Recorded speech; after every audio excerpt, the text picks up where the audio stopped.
The muezzin calls the followers of Islam to prayer. City folks gather to pray in groups.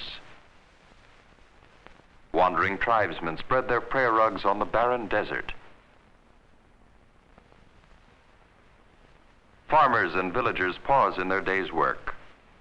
All turn toward Mecca, the holy city, to give voice to their faith in God. Here once flourished the great cities of the ancient world, for the Middle East is the birthplace of our civilization. Here the ancient Egyptians built structures never equaled by modern man. Here is holy Jerusalem, center of three of the world's great religions, Judaism, Christianity, and Islam. The Dome of the Rock is revered by all three faiths, for here King Solomon built his temple. Here Jesus told his parables, and here Muhammad is said to have ascended into heaven. Great architects of the Middle East, poets and scholars have added rich threads to the fabric of our culture. But today the Middle East is largely a barren land, which nature seems to have forsaken. There is great heat and bitter cold, few resources and little water, where food must be coaxed from the earth by man's ingenuity.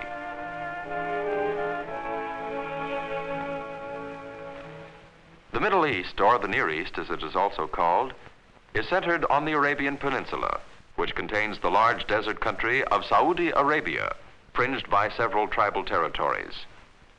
To the north, bordering the Soviet Union, are Afghanistan, Iran, which was formerly Persia, and Turkey, most European of these countries. Between them lies the smaller lands of Iraq, Syria, and Jordan. Tiny Lebanon, with a Christian majority, and Jewish Israel are the only non-Muslim states in the Middle East. On the other side of the Red Sea is Egypt, with a narrow neck of land which contains the Suez Canal, of utmost importance in world shipping. Indeed, the Middle East lies at a world crossroads. It provides a land route between the three continents of Europe, Africa, and Asia, a water route through the Suez Canal, and a terminal for airlines bound east and west. The people of the Middle East may be divided into three important groups: city men, nomads, and peasant farmers. While the members of each group go their own ways, occasionally they may meet, perhaps in a city bazaar where a coffee pot is to be purchased. By far the largest of the three groups are the peasants, who make up more than 3/4 of the Middle East population.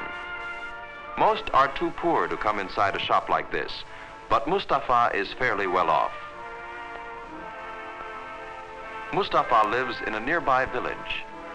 In the compound next to his house, he has a camel to help him in the field, and a donkey to make his load of work lighter. He has a milk goat for his children, and a few chickens to add variety to the family diet. But most peasants rarely have meat of any kind. The main staple of the diet is an unleavened bread, baked by Mustafa's wife. Mustafa's village is in the dry hills, where he must depend on occasional winter rains for the moisture to grow his crops. It has one street, lined by the homes of the peasant farmers who work in the surrounding fields. The houses are ancient, usually made of stone or other readily available materials, with flat roofs covered with straw, which has been rolled into mud. Near the village are the common grazing grounds for the sheep. Mustafa owns 3 of the sheep. The others belong to different people in the village. One of the older boys guards them. The wool from these sheep, made into the famous Oriental rugs or sold for export, is one of the few sources of cash income for the villagers. Mustafa owns his own piece of land and plants a wheat crop which will grow during the mild winter. Most of his neighbors aren't as well off. Without animals to help them, entire families have to work in the field.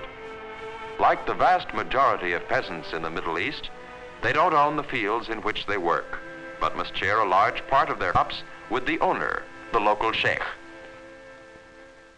Much of the farming in the Middle East depends on irrigation. and there are rich lands in sharp contrast to Mustafa's barren farm. Some of the fruits of the Middle East are renowned for their fine quality. Egyptian long staple cotton is known the world over. Yet, only a tiny part of the Middle East is cultivated. Most of the farmland is along the coastal areas and along the three major rivers of the area, the Tigris and the Euphrates rivers in Iraq, and the Nile River, along whose banks nearly all of the people of Egypt live. The rest of the land, if it can be used at all, is suitable only for grazing. It is the home of nomad herdsmen, like Ali, the Bedouin. Ali bargains at great length before buying, for he has little money to spend. Tomorrow he will take the bus back to the village where he has left his camel in a stable. Then will come a long journey over the desert.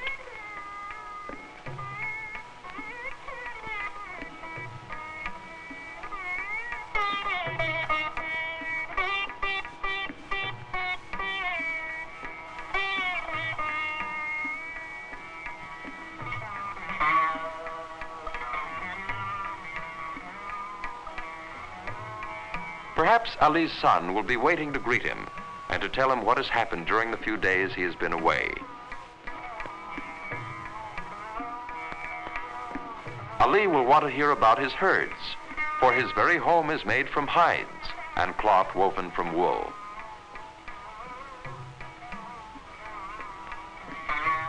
His clothing and most of the furnishings of his house depend on his animals, for they provide the foundation of the nomad's economic existence.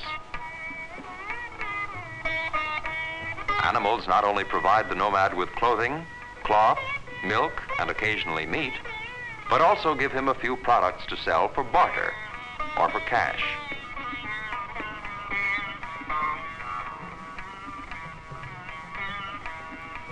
The camels provide personal transportation as well. They may be hired to carry goods in caravans across the desert, although this is fast being replaced by modern vehicles. Ali's tribe is only waiting for his return to be off to another water hole in the territory, that is by custom recognized as belonging to this tribe. For water is precious on the desert. Ownership of land is meaningless without ownership of wells or springs.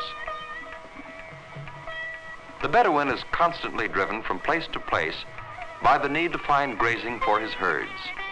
His life is hard and exacting, for he is strictly bound by tribal customs, as well as by the harsh realities of getting enough food and water for his family and his herds.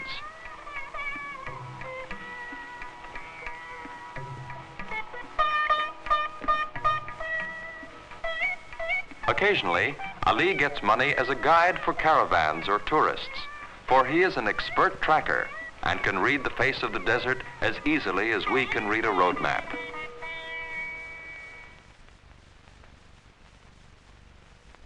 The merchant Yusuf represents another important group in the Middle East, the city dwellers. These people are members of a growing middle class. Until recent times, the people of the Middle East were either extremely wealthy and owned magnificent palaces, or were so poor that getting enough to eat was the major problem of the day's work. While growing in importance, these new middle-class people make up only a tiny portion of the inhabitants of the Middle East.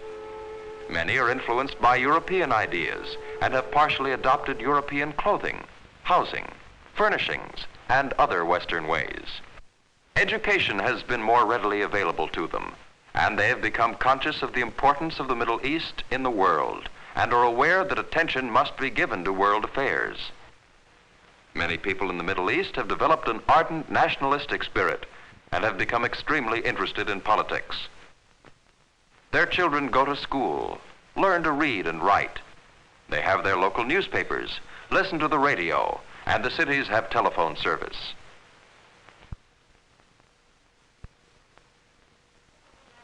A recent development of major importance has been the discovery of vast oil deposits in many parts of the Middle East. These oil fields have been developed largely through foreign capital. The payment of royalties has bettered the financial position of some countries, although ownership of the oil fields has caused considerable political unrest. Much of the oil is exported in its crude state by huge tankers. Oil is found mostly in Iran, Saudi Arabia, and Iraq, with several pipelines for the transportation of oil. Some is refined in the Middle East before shipment, and a growing number of modern refineries dot the area. Oil is the Middle East's major export. In addition, there is small trade in items like fruit, tobacco, and long staple cotton. Imports are chiefly machinery and manufactured goods such as cloth. Commercial and industrial activity are confined to the major cities, which are comparatively few in number. Two of the most important are Istanbul at the crossroads where Turkey meets Europe, and Cairo on the Nile Delta. It is the Middle East's oil, however, together with its strategic location, which has made this area important in world affairs. Its new position in world affairs is slowly bringing changes to the Middle East. There's a new spirit among the university students where women work and study on an equal basis with men in a sharp break with ancient tradition. Government health centers have been set up in some of the cities. Here and there, new schools have appeared for the children, financed by oil royalties.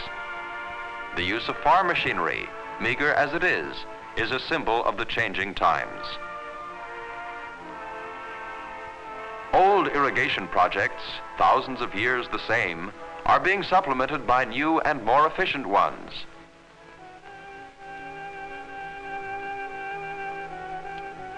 Outdated machinery and antiquated factories are slowly being replaced by more modern and efficient equipment.